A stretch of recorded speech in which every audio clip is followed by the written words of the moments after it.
Within the beautiful region of Penedes in Spain is the vineyard Parés Baltà. Established in 1790, this family-run vineyard specializes in biodynamic wines and cavas, and we got to spend the day there doing a tour and tasting. Stay tuned to explore it with us.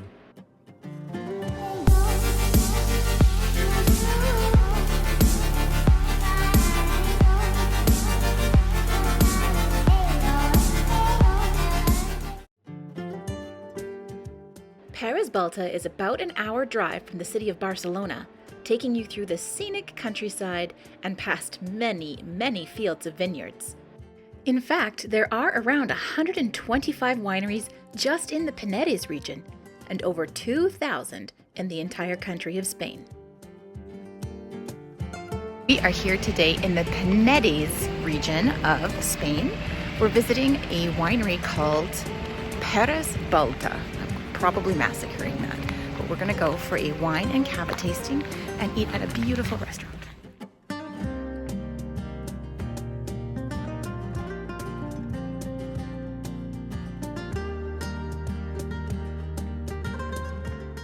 We were ushered into a beautiful courtyard upon arrival and were handed a glass of cava.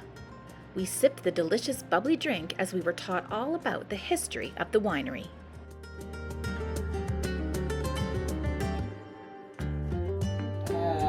The family business is run by the Cuisine family, the third generation of the Cuisine family that started working here in the 1970s after purchasing the winery from the Parés Baltà family.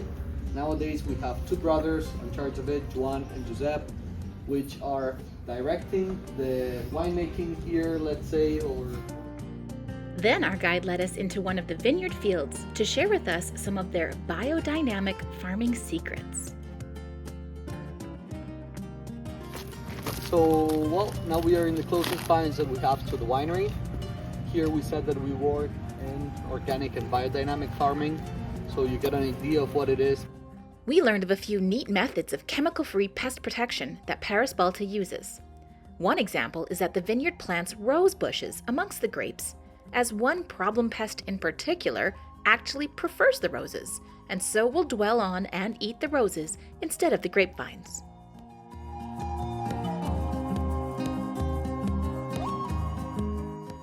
Another method used are pheromone traps, which are bags filled with the female pheromone of certain bug pests. Vineyard staff hang these bags on the vines just as they're about to flower. The female pheromones deter other female bugs from gathering on the grapes, but do attract the males. Since it's all gentleman bugs, no hanky-panky can occur, resulting in no eggs being laid. Thus, the grape flowers are saved.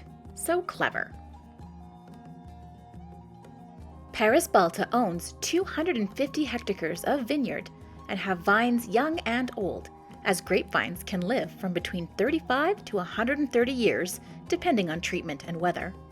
As the saying goes, stressed vines make great grapes, so many of the vineyard fields have sloped grading with mineral rocky soil based on slate.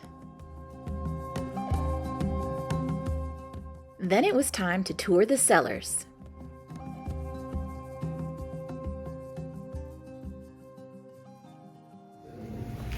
Clay pots. We use clay pots made of red clay from our own fields that we have on the top of the hills that we said that we have the red clay.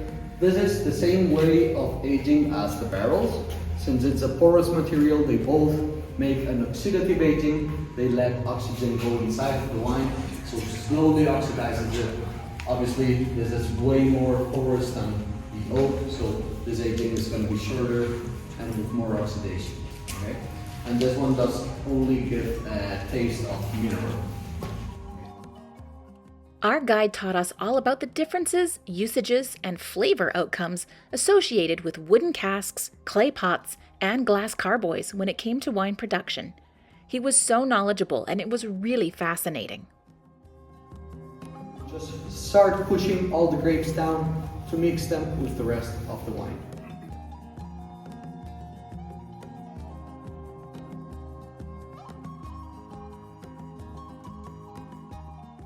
There is an operating elevator there, but since it's about 130 years old, we took the stairs down to the cellars.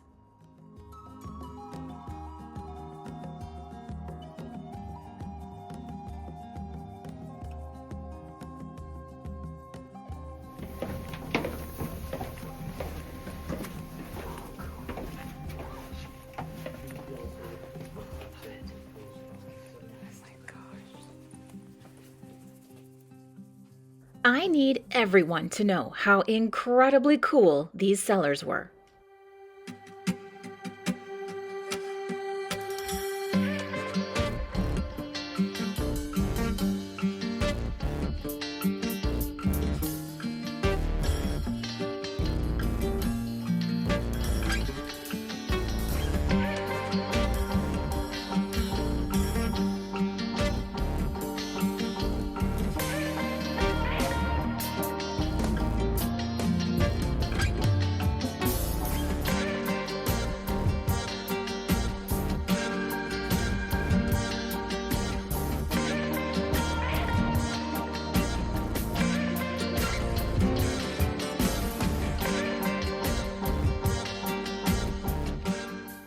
As ever, our guide had many things to teach us, in particular about cava, which is a sparkling wine that has undergone a second fermentation to make it fizzy. Fermentation, by law in Spain at least, must be a minimum of 9 months. But if you want to be fancy and you've recently won the lottery, look for ones that have fermented for up to 8 or even 10 years. It's, as we said, the wine inside fermenting, but this yeast and sugars produce, apart from the gas, also some sediments and the spiders that are falling also. So if I flip it over, you will see what happens with the sediments, right? They float all around. So the problem is that we have to clean these bottles from the inside before selling it out, because imagine if we try to sell it like this. They start being almost flat, but because of the shape of the pupitre, we call this pupitre, okay? Right. We will start to spin the bottles 1/8 of flat and shake it at the same time as we do it. When we do this, they start to stand up until they are eventually, not because of the shape of this bottle, but they eventually end up like this. Take out the bottle, then all the sediments, what they did is they slowly slide it down until we have all the sediments here. Actually, you can pretty much see it here. Let me see if I can flash it a little bit. So you see the bottle is almost clean up here, but if I go down, you see all the sediments here, right? So when we have all the sediments down here, literally all of them, we will just get the bottle. With one hand we will hold it up to our wrist. We will start to lift it, and when it's up here and the bubble that we have of air inside is about to touch the sediments, we will pop it open and lift it fast. So boom, like that. So then the air bubble will drag out the sediments. We will close with our finger, wait a second, and then we can let go.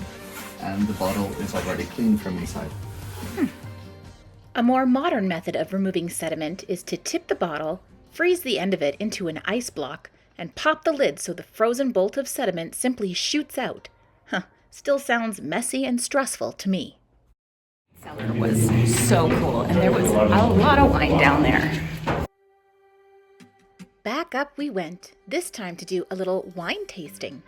The winery had 4 samples of wine for us to try, as well as a selection of nibbles to cleanse our palates in between.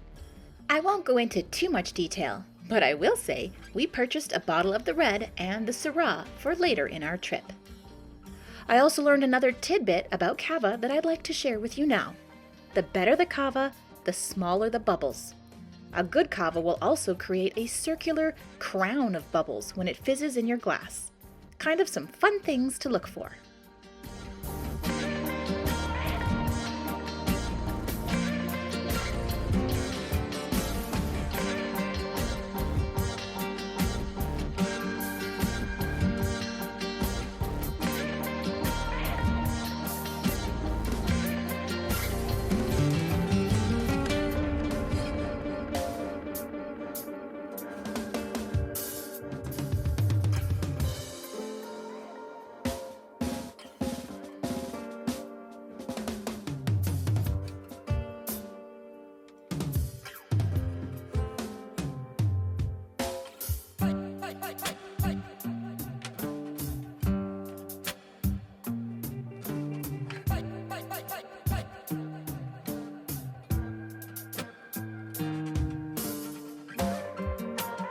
this tour has been amazing. Our 2 tour guides were super knowledgeable and friendly and taught us so much about the process of making wine, the process of making cava, and they led us through that wine tasting with so much information. We are done at the winery and now we're headed to lunch.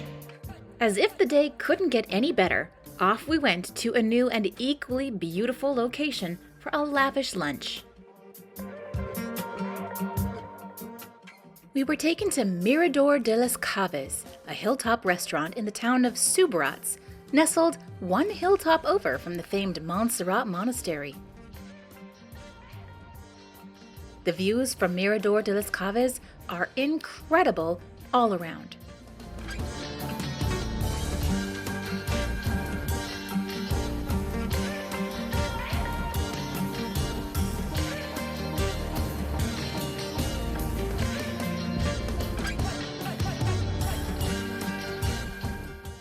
We had lunch in the gorgeous banquet hall with a planned meal especially catered for our large group.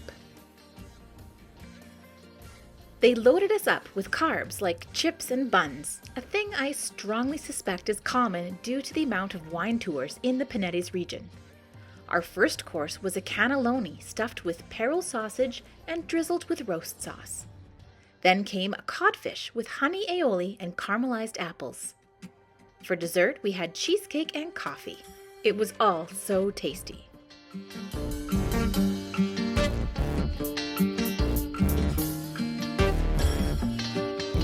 I am so full. I think I need to be rolled out of this restaurant. What an incredible day we had touring Parés Baltà and the lovely Penedes region of Spain. A huge shout out to our tour guide Cesar, who was knowledgeable, entertaining, and knew more about wine than I'll ever be able to learn. Thanks for the great day.